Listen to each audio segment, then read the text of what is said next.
ছোট বাচ্চা অসুস্থ হয়ে পড়লে দোয়াটি পড়ে ফু দেন, আল্লাহ তাআলা তাকে সুস্থতার নিয়ামত দান করে দিবেন। অনেক সময় বিশেষ করে যে সমস্ত মায়েরা নতুন বাচ্চা দুনিয়াতে জন্ম দিয়েছেন, অনেক সময় বাচ্চারা বিভিন্নভাবে অসুস্থ হয়ে যায়, ঠান্ডা জ্বর কাশি লেগেই থাকে।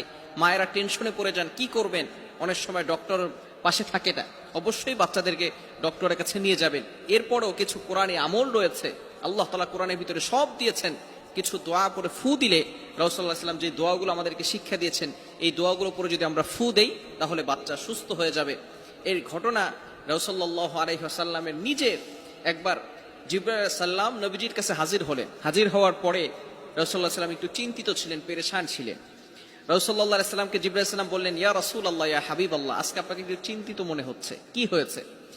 নবীজি সাল্লাল্লাহু আলাইহি ওয়াসাল্লাম বললেন, জিবরাইল, আমার দুইজন নাতি হাসান হোসেন দুইজনে অসুস্থ হয়ে পড়েছে, এজন্য আমার মনটা আজকে ভালো নেই।